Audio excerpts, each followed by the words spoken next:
chez Fabrice et Nathalie. Alors chez Fabrice et Nathalie, il y a de la fantaisie, de la créativité, des couleurs et vous allez voir, ça change tous les jours.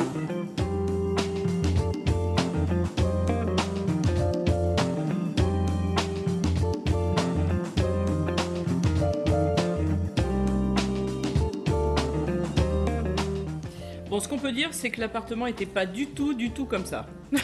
Non, en fait, oui, ça fait 6 ans maintenant qu'on a trouvé cet appartement. Donc, alors je précise, en location, parce que c'est rare de tout faire, voilà.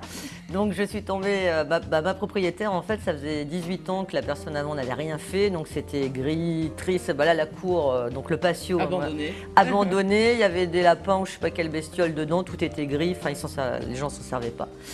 Et moi, j'ai adoré, quoi. J'ai adoré avec Fabrice, donc mon mari, et on s'est dit, voilà, ça c'est pour nous et on va tout refaire. Et ça tombait bien puisqu'on est dans la déco et on refait tout, quoi. Et alors, la particularité quand même, c'est que vous refaites, mais avec du recyclage. Hein. Ouais. On n'achète pas des matériaux neufs à chaque fois.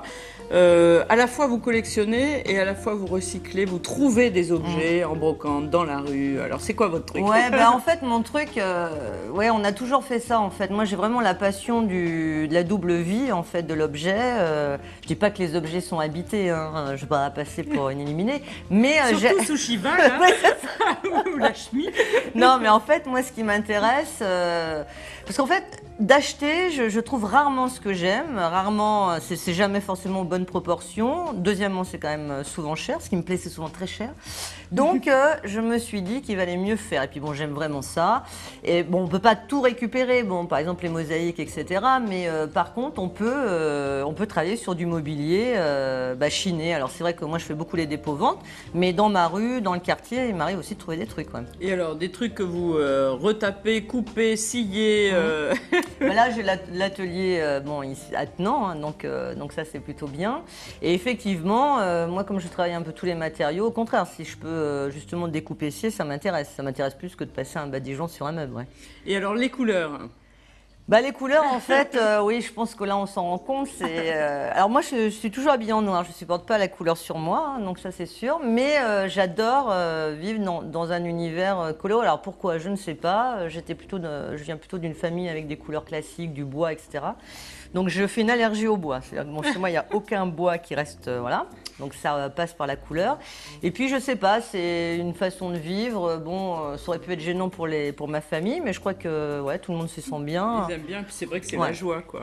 Bah ouais, puis ça change en plus. Donc, et alors, il y a quand même un truc que vous savez bien faire, c'est vous réveiller le matin en vous disant aujourd'hui je change la cuisine ou je change la salle de bain, alors que c'était formidable. Oui, puis.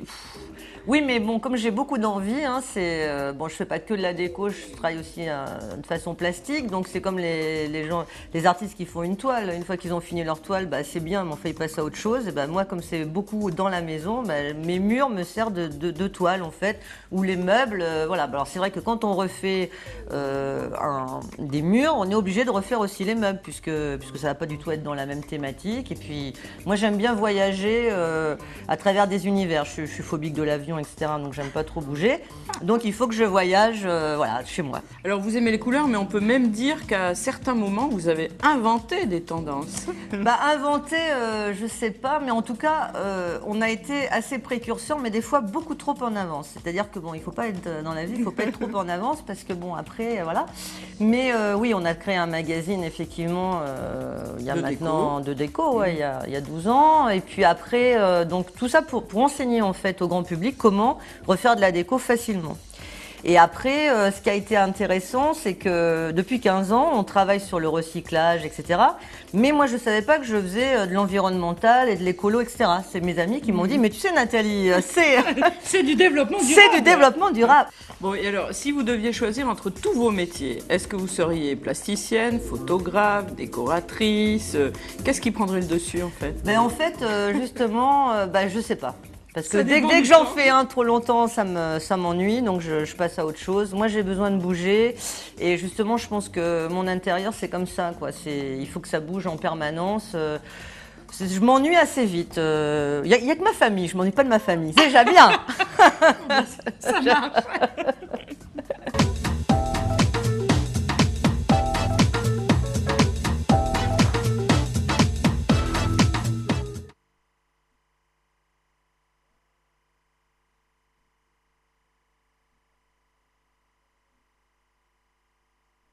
Bon, on peut pas tout